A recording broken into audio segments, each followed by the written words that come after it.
Hi everyone, we're here today. We're using Ryle's channel today for celebration kasi medyo maraming nag-i-inquire. Hindi naman nag-i-inquire. Maraming nagtatanong. Business. Na, kumbaga, bakit daw, what makes a successful marriage? For everybody, we're spending our 20 years this year. So now instead of kami yung magsasalita lang, we included our 3 kids, so they're gonna ask us questions that I don't know if they've asked us before, or they've been wanting first to time, ask or us. they've been wanting to ask for first time. But I guess I asked them to make 5 questions each related to supposedly our marriage or our relationship na for the past 20 years. Ayusin nyo, ha? So hopefully, yung sagot namin can help some marriages that are going through questions siguro in their marriages. So here we go. Wish us luck. Sana masagot namin ng tama. But we will be as honest as possible talaga. Kumaga kung ano man yung totoong sagot, yun talaga yung mangyari. So whether good or bad, let's do it. Okay. So first person that would be asking questions would be our eldest, Ryle. Do you still get kilig like you did 20 years ago? Yes. Siya yes. Siya hindi. Ako I do. No, pero alam mo kung bakit. Kasi I feel they say this all the time, na parang it's supposedly, ang marriage is a continuous courtship. It should be a continuous, yung kailangan palagi ka nagpapasikat pa rin. Hindi mo pwedeng sabihin na 20 years na kayo, nagawa mo na lahat. Hindi. Paminsan yung innovation in terms of surprises, in terms of even to say I love you. Yeah. Paminsan hindi lang yung Exchange I love you. ng text natin, di ba? Ng sex? Text! Text. So, pag nagte-text kami, paminsan nandun yung innovation pa rin na Yeah. you cannot say I love you on the first day and then you're saying after 20 years it's the same way you say I love you. Hindi, innovation ng times. Nung panahon natin wala pang cellphone. O kakalabas pa lang ng Meron cellphone. naman cellphone, hon. Kakalabas pa lang ng cellphone. Anong year ka ba pinag- Ilang years lang yun eh. Kakalabas pa lang May ng cellphone na tayo. Medyo magaganda na yung mga cellphone nun, yung time na yun. Siya lang. Kasi yung cellphone ko dati may tape May ng Luco tape. Plus. Pero yun, I think we still do. Yeah. Definitely I we still do. do, definitely. Kahit na, on days na, may mga days na we don't like each other. On times na nagpapakilig, yes, kinikilig pa rin. And even hindi intentionally nagpapakilig, yes, kinikilig pa rin. Buti pa siya. Kakainis. So that means sa akin. And then, pero yeah, I do agree. Next question, please. What makes you tackle issues together instead of each other? Oh, I do tackle her sometimes. All the time. Kumbaga, yung tackling each other, that's part of tackling it together. Kasi you have to address each other.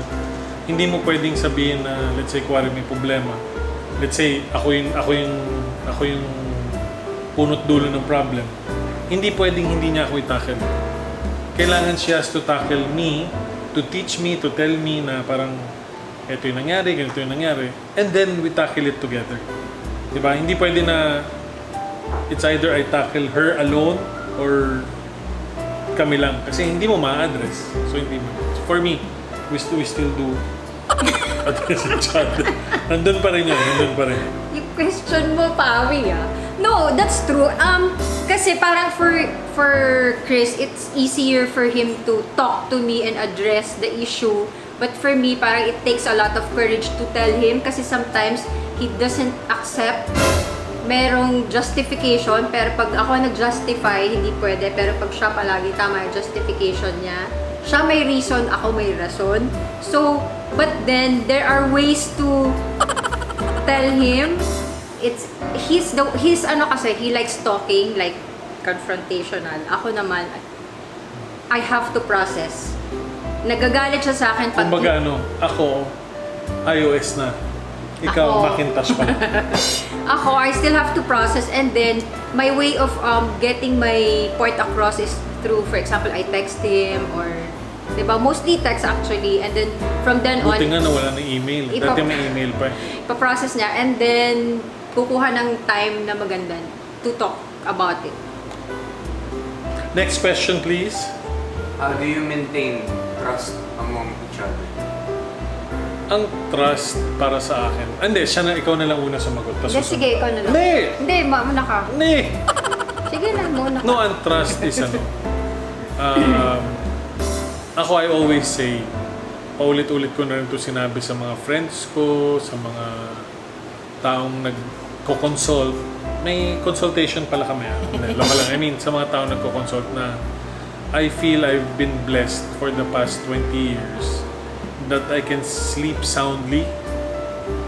Tapos, not to worry whether yung katabi mo will backstab you or will cheat on you or will steal from you dahil nangyayari yan. Even though she does steal sometimes, lalo na sa Gcash, tsaka sa Laika. Pero, ang ibig sabihin, I've been blessed with that. That's one thing na talagang... That's why I always say, pag nakahanap ka ng partner in life that would keep you at peace when you sleep or at peace, parang basta at peace ka lang. Kasi the most time that we need to be at peace is when we're asleep. Kasi yun yung pinaka-vulnerable ng tao. Pag tulog ka, di ba?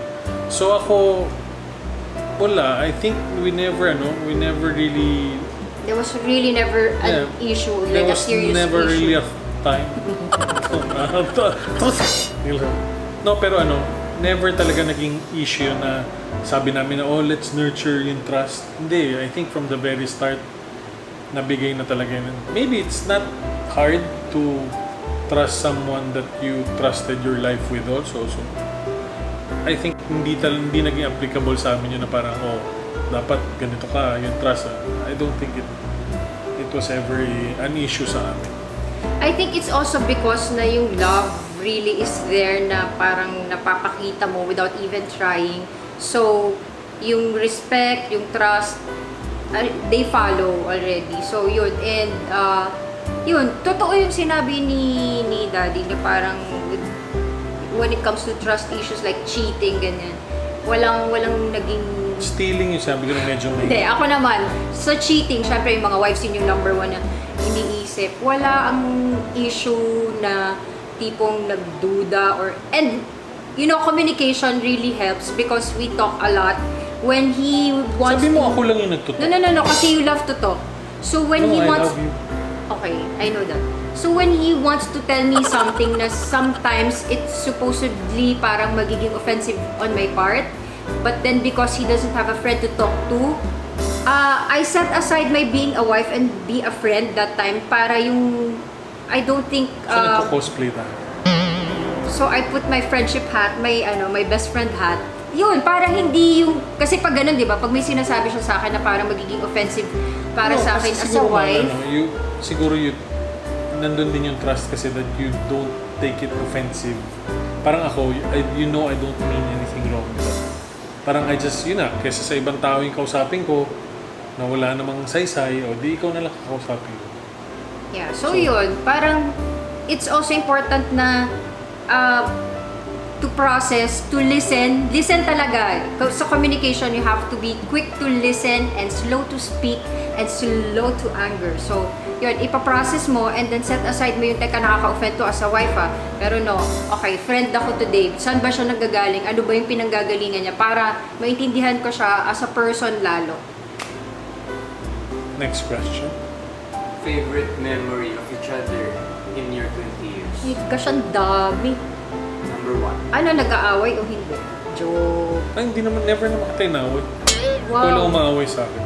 Grabe. Actually, I think most memorable na tayong dalawa, I think lahat sa akin I mean, all the times that we would siguro go out of the country or even yung drive lang namin at night kasi meron kaming before na lalo ngayon bawal na, so bawal na dahil sa lockdown, but may times kasi kami that I would just, let's say 1 in the morning, sabihin ko lang sa kanya, drive tayo. Uy, pag gano'n, pag papuntang north, ibig sabihin papagalitan ako. No, I mean, mas parang sa akin, I don't know if sinadya ko, pero na-cherish ko kasi lahat yung 20 years yung namin, yung I think we just had that conversation, di ba, na parang it doesn't feel like it's 20 years. Parang why doesn't it feel like it's 20 years? Kasi parang you can still remember. Why doesn't it feel like it's 20 years? Kasi I can still remember the first time I picked you up in Glorieta. I can still remember first date. I can still remember our first time we traveled out. Sabi ni Pawi, sana all. Hindi, ang dami. Parang sa akin, in terms of being special, hindi ko siya what do you call this? Ma-quantify. Okay. Hindi ko siya ma-determine kung alin doon. Kasi para sa akin, lahat talaga eh. With all honesty, walang exaggeration. Parang until today, sobrang vivid lahat ng mga, even the first time we went to Bangkok, na sabi niya, ako na bahala sa gagawin natin dito. So, syempre, first time kami nag-travel, so sabi, okay, ako yung nag-book, ako lahat nag-arrange. Pagdating doon, sabi niya, ako na bahala for the rest of the day. Ang ginawa niya, pinakita niya sa akin lahat ng size ng Buddha, nakahiga, nakatayo. May nakatuwad pa nga yata eh. Grabe naman mo eh. Pero That was the first time, that was really the first time that we traveled out. That was what, 2004 years back yun, basta. or 5 yata yan. So, very vivid eh. So, I cannot quantify. So, I would like to say that 20 years, it's a accumulation of a lot of special moments talaga sa akin. Ako, for me, kasi nung bago pa kami, biglang titigil yan habang nagdadrive. Titigil sa gitna ng daan para kantahan ako yun. Talagang, Muntik ako mapaaway dun. for me, special yun. Also, the times when we're just in bed watching TV or series, ganyan, and we're just cuddling, yan. Yun talaga, that's what I always tell him na, best part. Alam mo ba, I palagi. never did that for anyone. Yung titigil ako EDSA. Hirit kayo kung sino magsabing ginawa. Wala na, walang hihirit kasi Hindi, pero totoo, mo ni. I've never done so many, I've done so many things with you na I've never done with anyone na hindi man lang iniisip. I remember the first time I did that was sa EDSA nga, yung sa Guadalupe, I stopped. Tapos nagpanic siya, parang sabi niya, what are you doing? What are you doing? Nasa EDSA kami. Binusinan ako ng bisinuhan, tapos I just started singing. Yun yung panahon na yun na kala ko singer pa ako. Pero yeah, I agree, marami yun. Next question. What was the moment you knew that you were for one another and you will drop everything for each other? You know what? I remember there was one person in like a client for a brand who asked me that, and then I just said na, you just feel it. Mararamdaman, walang exact explanation for that. Mararamdaman mo lang talaga, and then you just close your eyes and jump with the person without even thinking of how do we raise the kids, how do we pay the bills, yung mga ganun. Wala. Talagang, okay, let's go. Mararamdaman mo lang. Kasi there's walang doubt at all. Not an iota of doubt. Ako kung ikaw you feel, ako I knew it. Kasi yung, di ba, alam naman siguro ng No, refresh that.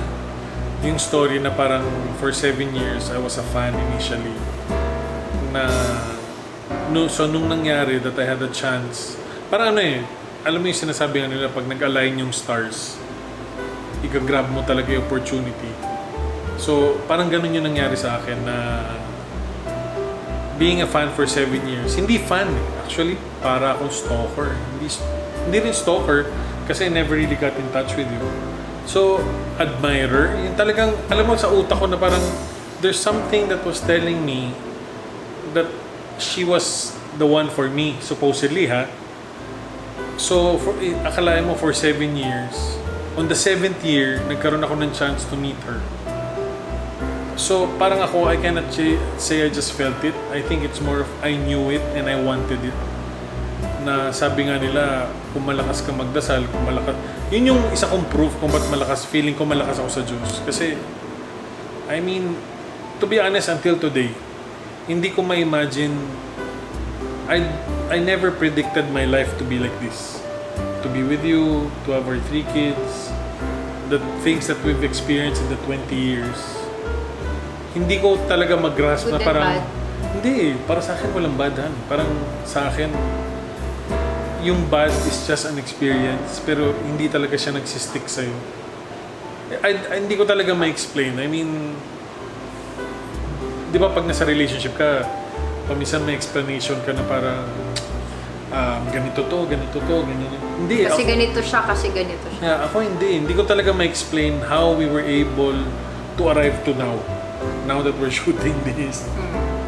We have 3 kids. We've been together for 20 years. We've gone through so many things and we're going through something now. Pero hindi ko siya talaga ma-summarize. Hindi ko, kuwari, let's say, sabi mo, Chris, turo mo naman sa akin. Hindi, I cannot really explain. So parang sa akin, this was meant to be. If there is such a thing as soulmate, I think I'm one of those blessed that I found my soulmate. So, ako, I knew it. I knew it, I wanted it. Siguro now, I'm feeling it. So, yun lang. Hindi naman siya talaga, hindi siya rosy all the time. Yeah. But you have to always ask yourself, sabi ko nga, this is the main question that everyone should always ask when in doubt. Would you rather be? Yeah, would you be happier with or without that person? 'Di ba? Kasi paminsan talaga magagalit ka talaga doon sa tao eh. May mga opportunities sa talagang something. So, sa akin it's more of mas masaya ka ba na wala o mas masaya ka na nandyan? Eh ako, ang sagot palagi sa akin is mas masaya ako na nandito siya. Baka would rather be miserable together than be miserable apart. Yeah, parang gano'n. Eh, pero in reality, hindi ko naman... Wala namang misery. Wala eh. Wala talaga eh. Parang pinagdaanan mo lang siya. Tapos, yun lang. Pero yung happiness, yung joy, it really overshadows everything. So, And I remember, honey, kuya, kasi si Tita Ana, si Francine Preto, one day, years after, kami na ni Chris, may mga anak na kami, biglang nag-message sa akin, tapos sabi niya, oh, kasama ko yung friend ni Chris. Alam mo ba, before daw kunikwento ni Chris na parang, you saw me on TV, tropang trupo yata, and then you told them na, oh, yan yung mapapangasawa ko. hindi naman pumapangasawa. No, that's what you said. Sabi ko, akin na. Pero yun lang, di ba? Minanifest ni Daddy. So yun. So, are you done, Pao? Okay, so that's the 5 questions of our eldest. And now, to our in-between child, Lawrence. The middle child. The one that doesn't... Pero walang not- syndrome. Okay, so now, let's hear the questions from Lawrence. Okay, first question. Is there a secret to being loyal this long? No. Sa akin walang secret. Kasi like yung question ni Kuya kanina about trust. When we started, it was already given. It was never asked for. So, I don't think there's a secret. Siguro the only secret is just be open. Alam mo, for all the, yung mga partners dyan, yung mga relationships, if you just malaman nyo lang paminsan yung mga conversation namin, You wouldn't think na... matatakot ka eh, di ba? May takot ka, pwede ko ba, lalo na ako to her, parang pwede ko bang itanong to sa asawa ko? Baka hindi ba siya ma-offend? Or, ako kasi I'm more open, di ba? I think I'm more open than she is. No, Ikaw kailangan ko buksan. Ako more, mas makwento ka. mas ako makwento ako kasi. So, no, I don't think, ayun siguro, that's the secret. Yeah, open Be communication. Kasi wala namang perfect na tao. Hindi mo sasabihin na hindi ka tumitingin sa iba, sa mga, lalo na ngayon, everything is eto, available. nagustuhan ko to. Si shoutout kay Slater, my guy. Ang dami ko natutunan dyan kay Slater. Anyway, recently we watched, sabi ni Slater, tinanong siya ni Chris, yung wife niya. Sabi, may question dun eh, yung Yeah. inom sila, parang, do you still look at other girls? Okay. Gusto ko yung sagot niya. Kasi syempre, lahat tayo may mata. Di ba? We have eyes. So, lalo na sa mga lalaki, we don't even have to think. It processes, nagpo-process siya kaagad. Lahat ng lalaki, be honest. Yan hindi masasabi yan ng mga... I mean, siguro bilang lang yung makaka-admit. No, kasi kung ang lalaki magsabi na, hindi ko tinignan. Doon ka magduda. Sinungaling Oh. ka. Ngayon, so ang sabi ni Slater was, if you tell me, kuwari, may pinakita sa akin girl, maganda siya. That's part of it. Diba? Like ako, I tell you, sabihin niya, maganda. Sabi ko, hindi maganda yan. Iba kasi yung natin, definition ng ganda eh. Ang definition ng ganda sa akin is her. She's what? 63. But look at her. Pero kay daddy, pag maganda, pangit. Pero So, sino ganun ako normally kapangit. nananalo sa beauty contest kung sino ano? Yung mga choices mo. Tsaka sino yung nagsasabi pag siya, uy, I think this girl will ano. Sisikat tong batang to, ganyan. So may parang sa akin yun. I mean, sa lahat ng lalaki dyan, just be honest. I mean, pag may naglakad na babae dyan na naka-two-piece na may nakaluwa, di ba, hindi mo naman pwede sabihin na mo, o nakatingin ka, hindi ako nakatingin. Di ba, that's inevitable eh. Ang ano dyan is yung the action at saka yung thought mo, na para sabi, uy, okay yan ah, iba yun, di ba? Pero tayong mga lalaki, we do appreciate beauty. You cannot take that away from us. Even ang mga babae, I'm sure sila din naman. Pero syempre, iba-iba. Iba-iba yung how to appreciate, kung paano gagawa. So, ako, I think yung sagot talaga ni Slater was really okay. Ikaw, ano sagot mo?